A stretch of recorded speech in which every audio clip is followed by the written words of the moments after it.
Hi everybody, welcome back to the channel. GV here. So today I'm in Edermine old graveyard in County Wexford. There's some lovely old headstones here, maybe going back as far as the 1700s. So we'll take a walk around and we'll read some of the headstones. Not only that, there's a very interesting mausoleum here and a bit of a story behind it. So we'll get to that as we go around this old beautiful graveyard. So this is Edermine, the old graveyard here in Wexford, and you can just see a couple of the old headstones there, and it is kind of, you know, overgrown in parts. This part here in front of me going around isn't too bad, so we'll get around, and I have my flashlight, as some people call it, torch, with me, so we'll have a look around.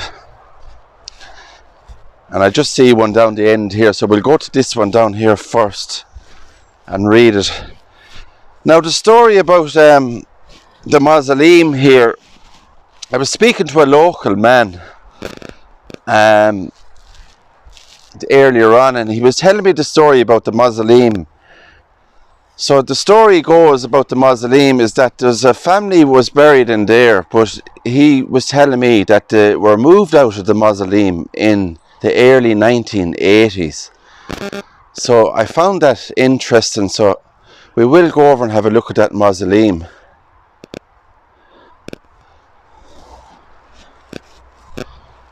So right back at the old graveyard, we have this one on its own. And you can see Jesus on it there,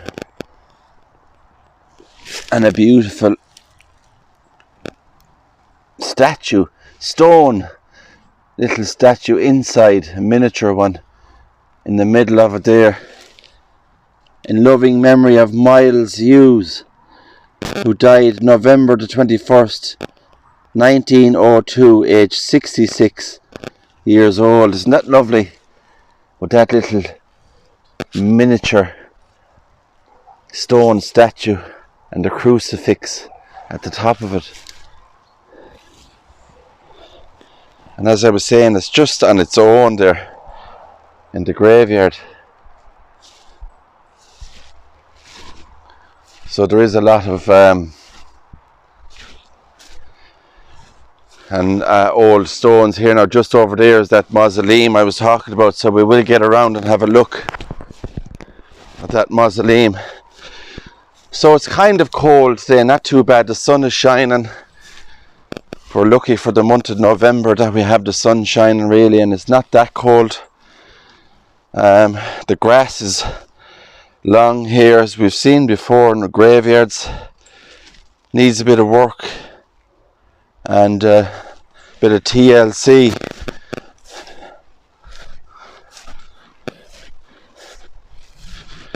A lovely one here of the crucifix, look at that.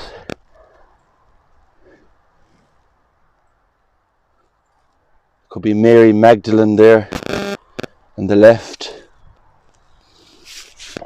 And it says, here lies the body of James Sinnott, who departed this life on the 20th of July 1765, age 34. So there we have 1765, and that beautiful old grave, look at that. And it's nice to see, you know, the inscriptions can still be read on a few of these. I just have to get in underneath to read this one. There we have that beautiful stone and stonework again on that, the crucifixion scene. And here lies the body of Thomas Sinnott, who departed this life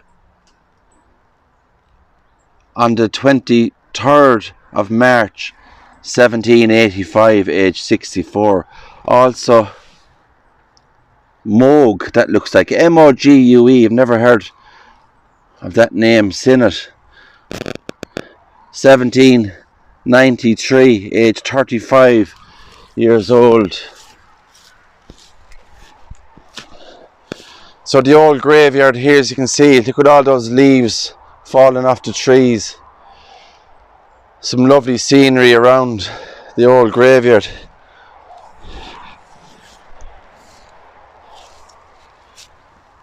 And this one here is kind of just a little bit different. The women on this one look different on it. You can see her dress. And Jesus on the cross. So this stone was erected by John Roach in memory of his brother, it looks like, or sorry, father,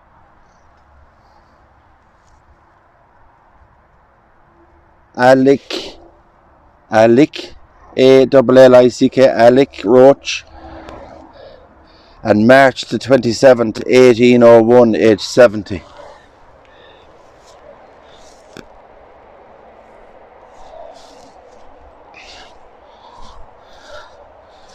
So we're just taking you around a couple here in the old graveyard before we go up to see that amazing mausoleum. This one has the Lamb of God on the top, and look at the inscription on this one here is just perfect, isn't it, for its age. Erected by Thomas Fain of Ballymurn in memory of his brother James, who died November the 10th, 1872, aged only 18 years old. Also his father Thomas, who died in 1879, aged 62. His sister Teresa, who died in 1883, aged 20. Another sister Charlotte, who died in September 1903, aged 48. And so on. There's Mary Fain is there, and a couple of other names. But look at the inscription on that. Isn't that beautiful, that writing on it? Just perfect to read.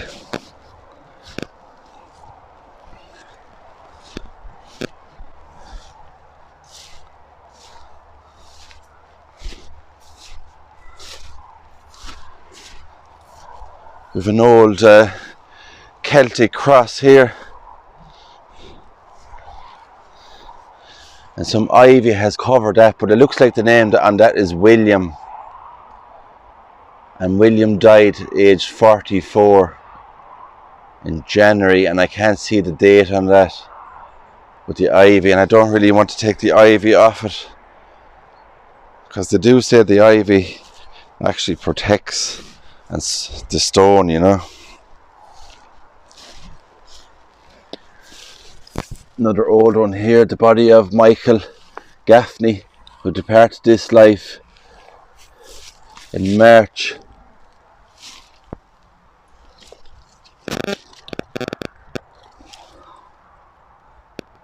1780, aged 78. There's that beautiful stonework again.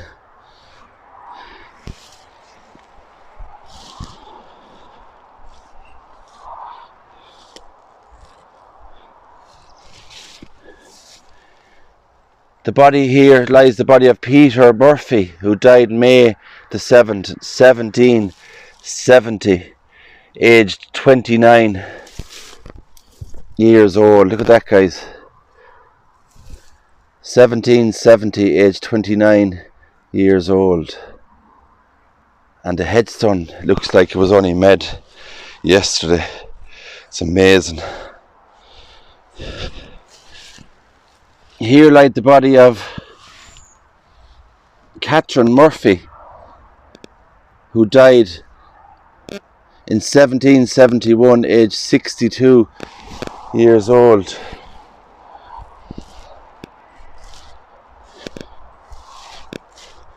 Now there is a headstone just here, and it's absolutely gorgeous, and I hope you can see that. And look at the stonework on that. You can see like Mary Magdalene there, Jesus on the cross.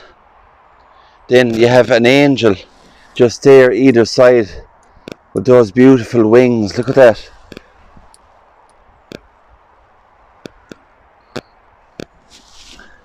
And it's erected by Martin Doyle in memory of his sister Mary Conell, who departed this life in 1837, aged 37 years old. So there we have a headstone from 1837, and just look at that stonework on it, the crucifixion scene. And I've never seen a crucifixion scene on a headstone with an angel either side.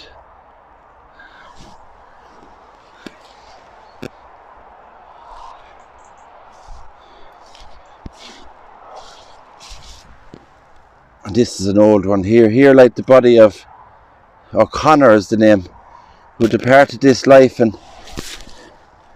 1778, aged,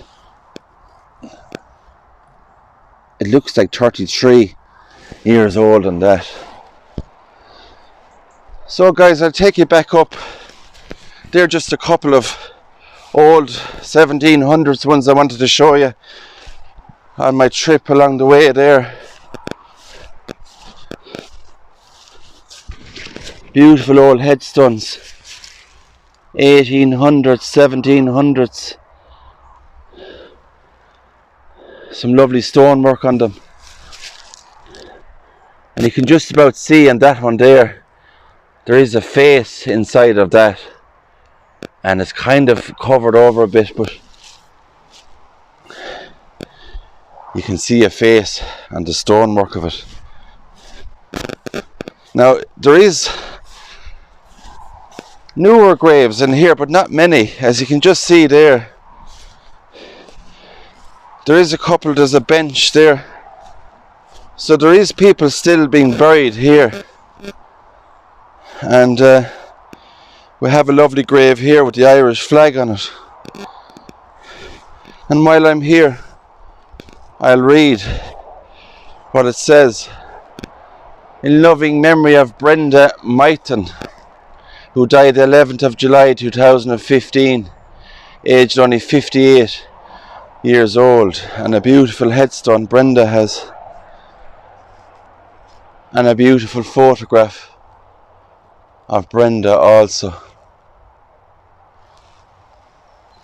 So rest in peace, Brenda.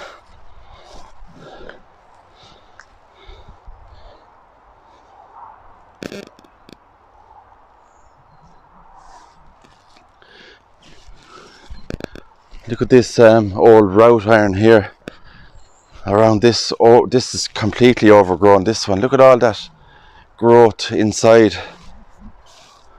And the name is Farrell on this one. And unfortunately I can't see anything else written on that, just the surname W. Farrell. Could be William maybe, who knows.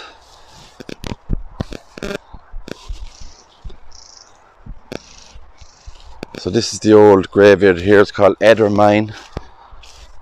And those graves go back to the early 1700s, like even before the rebellion was in 1798. So some of these graves here are even before that.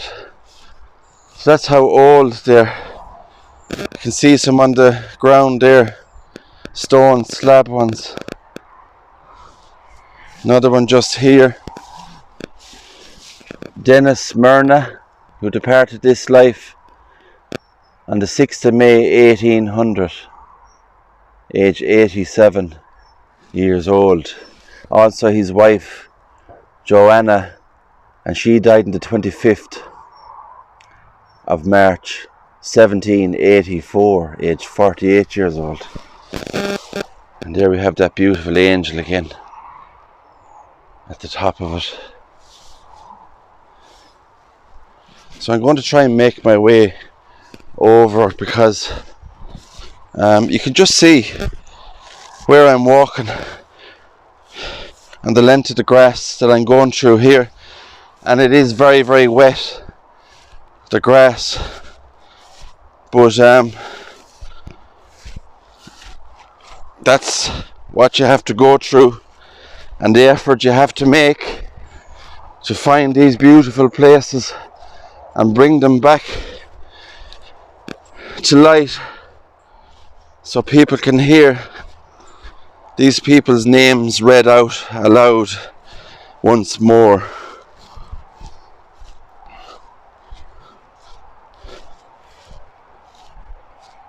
Now I don't know whether it's going to be hard to get in here because there is headstones I've seen in here, and I like these ones that's kind of hidden under trees and stuff.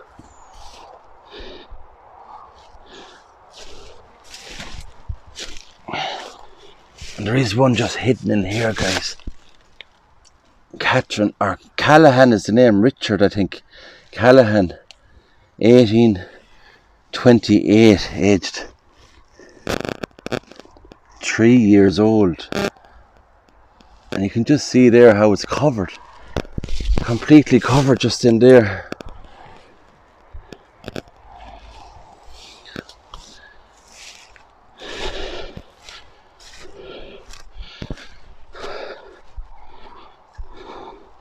Sorry if you can see my shadow on that. There's a tabletop one there, and that actually looks like it's crumbling away, and it could, in time, I think, eventually just break in two, because you can see where the cracks are starting to come on it there. So eventually, you know, in time it will break, and I see a lot of the tabletop ones do break away, unfortunately. So we'll go back up this way, guys, the way we came, and I'll bring you over and show you this wonderful mausoleum over here. And it's a mausoleum of the McMah family.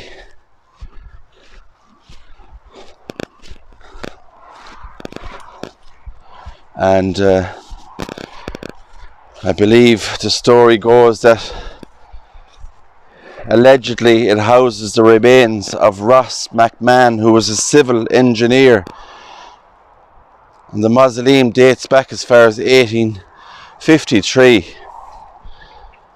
But speaking to a local here, the local tells me that the bodies were moved in the early 1980s from this mausoleum. And you'd be wondering why they were moved, or where they were moved to. So this is the mausoleum here of the McMah family, and you can just see look at all the overgrowth, all those thorns, ivy flowing down over it from the top.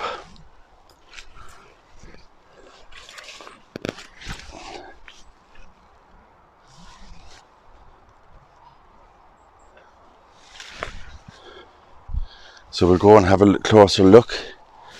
So we can see you have a cast iron door. Now it's a Georgian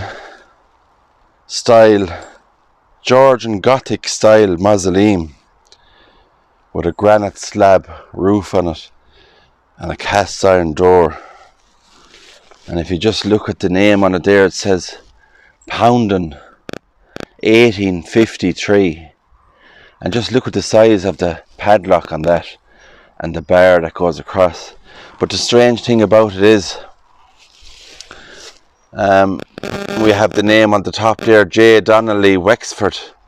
So that would have been the company that made these cast iron doors for the mausoleums. Now the strange thing is, and I'll try and show you here with the lamp, is the door is kind of ajar on this. So just in behind, if you can see in there, is actually a concrete wall.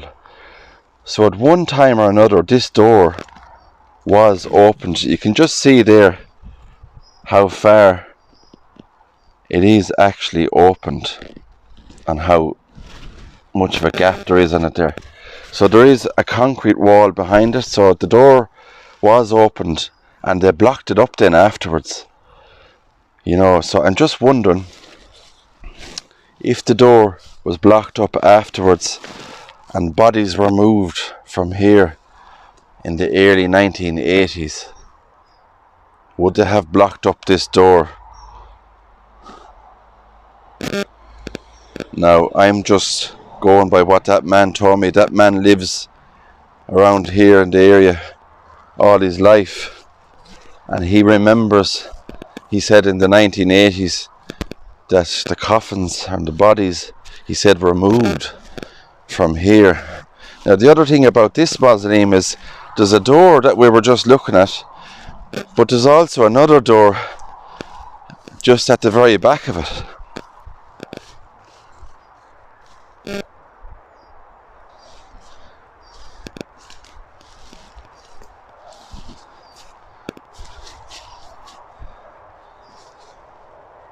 And the sun is kind of shining there, so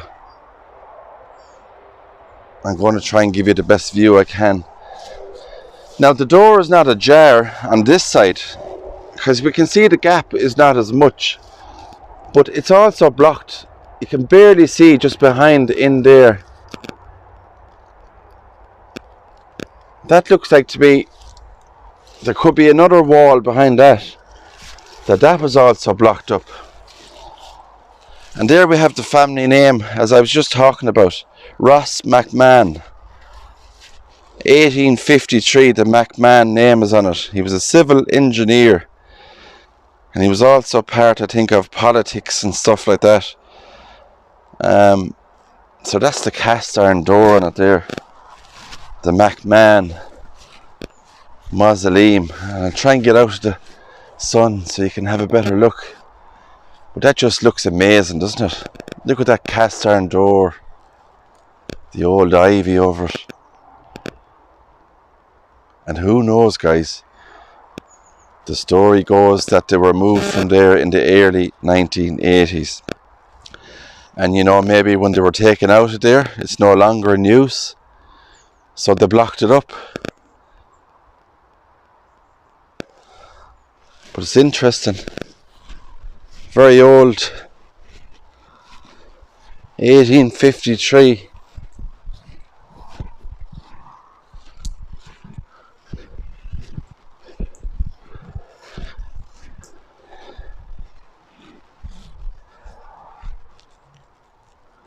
And look at it, it's all overgrown now and everything. You know, like that big padlock on the door and that big bar that goes across didn't need to be used because the door was already opened. So the only people, and it doesn't look like to me that the door was actually, you know, forced open. So unless somebody, like a family member or somebody local in the area, had the key to open that, you know, was it desecrated inside, or the bodies moved because of that, and then it was blocked up? Let me know in the comments section.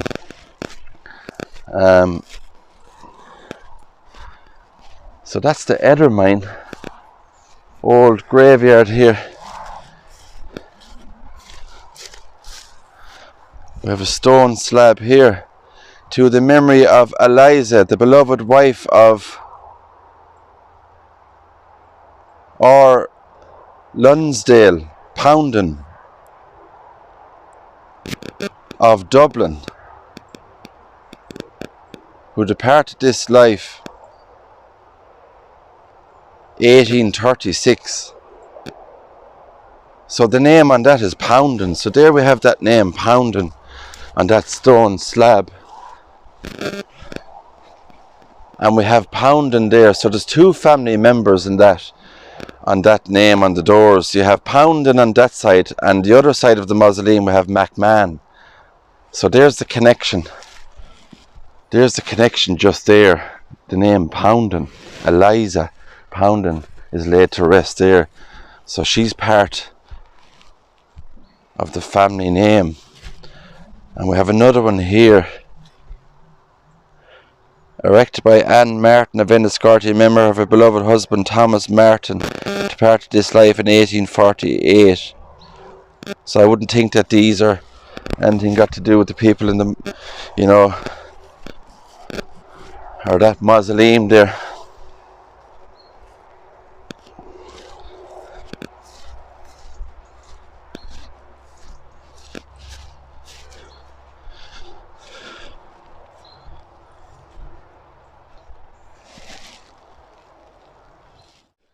So guys, on that note, I'll wrap the video up there, and thanks for coming along on this walk in this beautiful old graveyard here in Edermine, County Wexford. And that mausoleum, interesting story there as well. So if you liked the video guys, please give it a thumbs up, subscribe to the channel and hit the notification bell. It's free to subscribe. If you're new to the channel, please comment underneath the video. Let me know where you're from, what you thought of the video. So I leave the video there guys, and thanks for coming along, and I'll see you all on my next adventure.